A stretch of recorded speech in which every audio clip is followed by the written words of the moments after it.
Mask മാറ്റിയില്ലേ നമ്മളെ ആർക്കും മനസ്സിലാവില്ല. ഇവിടെ ഉള്ളവരൊക്കെ എന്റെ ഫാൻസാ.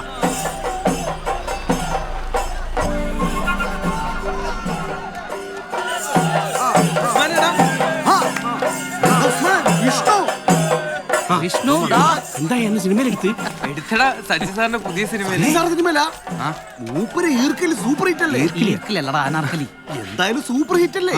അപ്പൊ ഈ കാറൊക്കെ ഒരു തന്നാ അല്ലടാ, ഇത് ഡയറക്ടർ സാർ വിട്ടുതന്ന ഇന്നാലേക്ക് രക്ഷപ്പെട്ടു.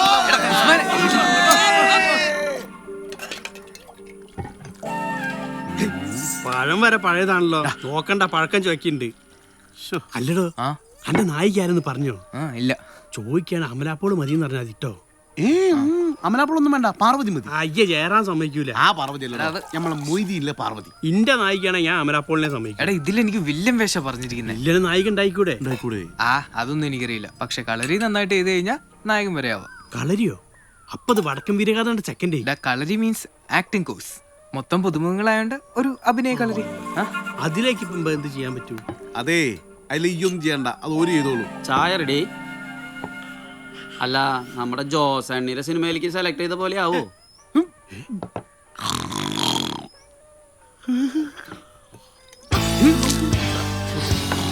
വെറുതെ ഉള്ളടാ എന്റെ പെണ്ണുങ്ങൾ മീൻകാരോടെ പോയത്.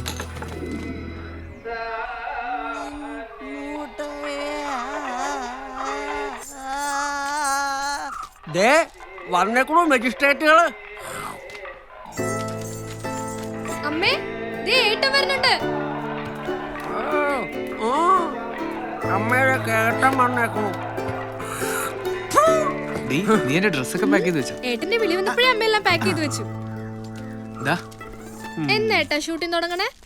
അതിനൊക്കെ ഇനി സമയമുണ്ട്. വസ്തുക്കളൊക്കെ പുറത്തെടുത്ത് വെച്ചിട്ടുണ്ടല്ലോ. സമാധാനായി. വിവരങ്ങളൊക്കെ അറിഞ്ഞില്ലേ? ഓ, കഴുതണ്ടായിരുന്നോ കൂടെ? കഴുതല്ലത്, പുലിയ പുലി. ഇതാ എത്ര പുലിവേഷം കെട്ടിയാലും കഴുതല്ലാണ്ടാവോടാ കഴുത. മുത്തശ്ശ, എന്നെ മനസ്സിലായി കാണുമല്ലോ, പുലി മുരുകൻ. ഇപ്പോഴും നിന്റെ അച്ഛനാ തുറപ്പൻ ശങ്കുൻ തന്നെ അല്ലേ? എന്താ തറച്ചിരിക്കാൻ? തലക്ക് വട്ടുള്ള ആളെന്തെങ്കിലും പറഞ്ഞു വെച്ചിട്ട്? വട്ട് നിന്റെ അച്ഛന്. കറക്റ്റാണിത്. മുത്തച്ഛ, വിഷ്ണുവിനെ അനുഗ്രഹിക്കാൻ കിട്ടുന്ന അവസാനത്തെ ചാൻസാ. പിന്നെ അവനെ പിടിച്ചാൽ കിട്ടൂല. പിടിച്ചാ കിട്ടാണ്ടിരിക്കാൻ വേണ്ടി ഇവനെന്താ വല്ല എണ്ണയും തേച്ച് മോഷ്ടിക്കാനും പോണോ? കുറച്ച് എലിവേഷൻ കിട്ടുമോ? എന്തിന്? ആ വെറ്റിലെ തേച്ച് കൊടുക്കാനാ. കൊടുക്കൂ, ഈ വാങ്ങ്. വല്ലതും പറഞ്ഞാവോ? ഒന്നുമില്ല, മരിക്കാതിരിക്കട്ടെ. കാലൊന്നും കാണുന്നില്ല. മുത്തശ്ശ, എനിക്ക് സിനിമയിൽ എല്ലാം അറിഞ്ഞു. നന്നാവൂല്ലാന്ന് വെച്ചാ പിന്നെ എന്താ ചെയ്യാ? ഈ വിഷമിക്കണ്ട. എല്ലാ പുരയിലും ഉണ്ടാവും ഇതേമാതിരി പൂതൽ ചുരുമരം. നമ്മളെ പുരയിലുണ്ട് എൻ്റെ വല്യാപ്പ. ചത്ത് എന്ന് പറഞ്ഞ് കുയിൽക്കെടുക്കും, അവിടുന്ന് ജീവിച്ചു പോരും. ഈ അഭിനയക്കളരി മാഫിയ ശശിനെ വരെ മലർത്തിയടിക്കാം. താങ്ക് യുടാ. എന്താ സംശയം? ശരിടാ. കൈ തരുത്തോയി. ആ ലാലേട്ടനൊക്കെ സമ്മതിക്കണം. എത്ര ദിവസം അത് കിട്ടി അഭിനയിച്ചിണ്ടാവൂലേ? ആ മീശുകൂരി എടുത്താള് വൈകുന്നേരെ പൊട്ടന്തൈ ആയിട്ട് അഭിനയിക്കാനുള്ള പൊട്ടന്തൈ ഞാനാവല്ലോ കേട്ടോ പ്രാവശ്യം. ഏറ്റവും നാട്ടിൽ വേറെ പൊട്ടനെ കിട്ടാനില്ല. അപ്പൊ നിങ്ങളൊക്കെയോ? ലുക്ക് വേണ്ടേ? ഇവനൊക്കെ കറക്റ്റ് ലുക്കാ പൊട്ടണ്ടേ. ഇനിയിപ്പോ നമ്മളെ പൊട്ടനാക്കിക്കോ. ആൾക്കാർ വിശ്വസിക്കില്ല. ഇനി നമുക്ക് ഇവർക്ക് കുറച്ച് അഭിനയ മുഹൂർത്തങ്ങൾ പഠിപ്പിച്ചു കൊടുക്കാം. അതായത് ഞാൻ എന്തു പറയുന്നു അതനുസരിച്ച് നിങ്ങൾ റിയാക്ട് ചെയ്യണം. ഉദാഹരണത്തിന് മഴ നനയുന്നു, നിങ്ങൾ മഴ നനയും. നല്ലപോലെ മഴ പെയ്യുന്നു, ശക്തമായ മഴയാണ്. പെട്ടെന്ന് ഭയം വന്നു, ഭയപ്പെട്ട് മുന്നോട്ട് വരും. വിഷ്ണു, ഒരു മിനിറ്റ് ഒന്ന് വെയിറ്റ് ചെയ്യൂ. സൈലൻസ്. ഇനി സ്ലോ മോഷൻ ആണ് അടുത്തത്. Jayesh, carry on. Come on Vishnu. Slow motion. വിഷ്ണുവിന് മുമ്പ് ജോസ് ആന്റണിയുടെ പടത്തിൽ കാസ്റ്റ് ചെയ്തിരുന്നു. ഉമേഷ് ബാബുവിന്റെ പടത്തിലും വിഷ്ണുവിനെ കാസ്റ്റ് ചെയ്തിരുന്നു അല്ലേ? 2 പടവും നടന്നില്ല. മാത്രമല്ല, ആ 2 സംവിധായകരും ഇന്ന് ജീവിച്ചിരിപ്പില്ല.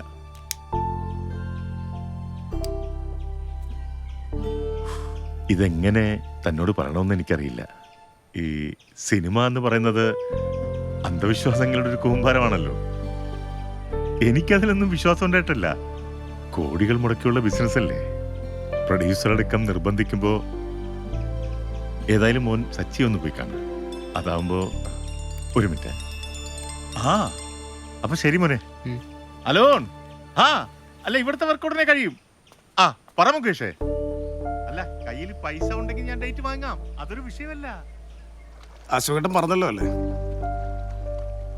എന്നോടുള്ള സ്നേഹം കൊണ്ടോ അല്ലെങ്കിൽ തന്നെ അഭിനയിപ്പിച്ചുകൊണ്ട് ഞാൻ തട്ടിപ്പോന്നുള്ള പേടി കൊണ്ടൊന്നുമല്ല. എങ്ങാനും തട്ടിപ്പോയാൽ അവർ മുടക്കിയ കാശ് പോകില്ല എന്നുള്ളതാ അവരുടെ പേടി. വാങ്ങിയ കാശും തിരിച്ചു കൊടുത്തത് വേണ്ടാന്ന് വെച്ച് പോയാലെന്ന് ഇവർ ആലോചിച്ചതാ. പക്ഷെ എന്നെ മാത്രം വിശ്വസിച്ച് കുറെ പടങ്ങൾ കളഞ്ഞു നിൽക്കുന്ന കുറച്ച് ടെക്നീഷ്യൻസ് ഉണ്ട്. അവരുടെ കാര്യം ആലോചിച്ചിട്ടാ. താൻ വിഷമിക്കണ്ട, നമുക്ക് മാർഗമുണ്ടാക്കാം. തന്റെ ആദ്യ പടം ചെയ്യുന്നവർക്കല്ലേ ഉള്ളൂ ഈ പ്രശ്നം. ഷൂട്ടിങ് തുടങ്ങാൻ ഇനി 1 മാസമുണ്ട്. അതിൻ്റെ ഇടയിൽ ഏതെങ്കിലും ഒരു പടത്തിൽ ഒരു 2 ഡയലോഗുകൾ ഒരു വേഷം അതൊന്നും ചെയ്തിട്ട് വാ. അതോടെ തീരുവല്ലോ ഇവരുടെ സൂക്കേട്. അല്ല സാർ, എനിക്ക് സിനിമയിൽ അങ്ങനെ ആരെയും താൻ പോയി ഡയറക്ടർ തോമസ് ജോർജിനൊന്ന് കാണാം. അവൻ്റെ പടം ഈ ആഴ്ച തുടങ്ങണമെന്ന് പറഞ്ഞതായിട്ടാണ് എൻ്റെ ഓർമ്മ. അവനിതിൽ വലിയ വിശ്വാസമല്ല, പ്രത്യേകിച്ച് അവൻ തന്നെയാണ് ഇതിൻ്റെ പ്രൊഡ്യൂസർ. ഞാൻ വിളിച്ച് പറഞ്ഞോളാം. Okay, thank you sir. Yes, director Thomas George speaking. സാറേ, ഇത് ഞാനാ ജോസാ. അതാനായിരുന്നു. സാറേ. എന്താണോ സാറേ, അത് പിന്നെ നമ്മുടെ പടം ഒന്ന് മാറ്റി വെക്കേണ്ടി വരും. മാറ്റി വെക്കാൻ അങ്ങോട്ട് ആരുടെ മാറ്റി വെക്കാൻ? താനാണോ തീരുമാനിക്കുന്നത്? ഇതിപ്പോ എത്രാമത്തെ പ്രാവശ്യമാണോ മാറ്റി വെക്കുന്നത്? 3ാമത്തെ പ്രാവശ്യമല്ലേ? ഞാൻ വേണ്ട ഇതിനൊക്കെ സമാധാനം പറയാൻ? കഴിഞ്ഞ ദിവസം തന്നെ ഒരു പത്രക്കാരൻ വിളിച്ചിട്ട് ചൊറിയുന്ന 100 ചോദ്യങ്ങളാണ് എന്നോട്. എങ്ങോട്ടൊക്കെയാ പോകുന്നത്, എന്നാ തുടങ്ങുന്നത്, എന്നാ ഇറങ്ങുന്നത്, ആരൊക്കെ അഭിനയിക്കുന്നത്? വെയിറ്റ് ചെയ്യാതെ വേറെ മാർഗമൊന്നും കാണാൻ ഇനി കാത്തിരിക്കാൻ നടക്കില്ല. ഇത് മാറ്റി വെക്കുന്ന കാര്യം ഒരു കാരണവശാലും നടക്കില്ല. വലിയ പ്രോബ്ലം ആവും അത്. ഇടാ, അസോസിയേഷൻകാരോട് പോവാൻ പറ. ഭയങ്കര സ്ട്രോങ് ആണ്. 17-ാം തീയതി പടത്തിന് പൂജ വെച്ചിരിക്കുന്നതല്ലേ? ആ ജോത്സ്യം കണ്ടുവച്ചിരിക്കുന്ന സമയമല്ലേ? അത് ഒരു കാരണവശാലും മാറ്റാൻ പറ്റില്ല. ഒരു കാരണവശാലും ഈ പടത്തിന്റെ കാര്യത്തിൽ മറ്റൊരു നടപടി ഉണ്ടാവില്ല. സാറേ, മിക്ക ആർട്ടിസ്റ്റുകളുടെ ഡേറ്റും ഹണിബിക്കാർ വാങ്ങിച്ചു വെച്ചിരിക്കുകയാണ്. ഹണിബിക്കാരോട് വേറെ ആർട്ടിസ്റ്റിനെ നോക്കാൻ പറയുന്നത്. അതെങ്ങനെ സാറേ? ഫസ്റ്റ് പാർട്ടിലുള്ളവർ തന്നെ വേണ്ടേ സെക്കൻഡ് പാർട്ടിലും? ഓ, അങ്ങനെ ഒരു പ്രോബ്ലം ഉണ്ടല്ലേ? പടത്തിൽ ത്രൂ ഔട്ട് നായകന്റെ കൂടെ ഉള്ളതല്ലേ ബാബുരാജ്? ബാബുരാജ് അതെ. ഫസ്റ്റ് പാർട്ടിലുണ്ടായിരുന്നല്ലോ. ഫെർണോ. സെക്കൻഡ് പാർട്ടിലും കാണും. രാശിയാണല്ലോ. സാറേ, രാശി സിനിമയുടെ ഒരു ഭാഗമാണല്ലോ. പിന്നെ അതുകൂടാണ്ട് ബാലുവും ബാസിയും ഒക്കെ സ്റ്റാക്കാണ്. അല്ല സാറേ, ഈ കാര്യം സാറിൽ ലാൽ സാറായിട്ടൊന്ന് സംസാരിച്ചു. ഞാൻ സംസാരിക്കാനോ ലാലേട്ടനോടോ? എടോ, പിന്നെ എന്താണോ തന്റെയൊക്കെ പണി? എന്തിനാ തന്നെയൊക്കെ ഞാൻ പ്രൊഡക്ഷൻ കൺട്രോളറാന്ന് പറഞ്ഞ് വെറുതെ ഇങ്ങനെ തീറ്റി പോറ്റുന്നേ? സാറേ, കാര്യം നടക്കണം. ഞാൻ തന്നെ ഈ പണിയൊക്കെ ചെയ്യാനാണെങ്കിൽ സാറേ നടക്കൂല. അതാണ് ഞാൻ പറയണത്. വേറെ എന്തെങ്കിലും നോക്കിയേ പറ്റും. ഓക്കെ. ഈ ഹണിബിയുടെ ഷൂട്ടിങ്ങിന് എത്ര ദിവസം എടുക്കും?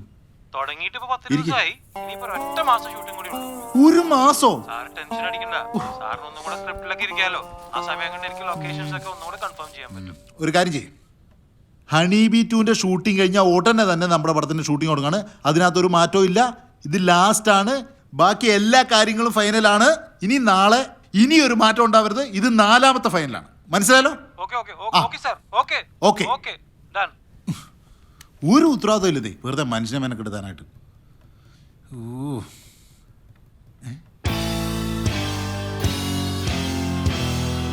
താനാരാ? ആരോ? നീ ഇങ്ങനെ അത് കയറിയ?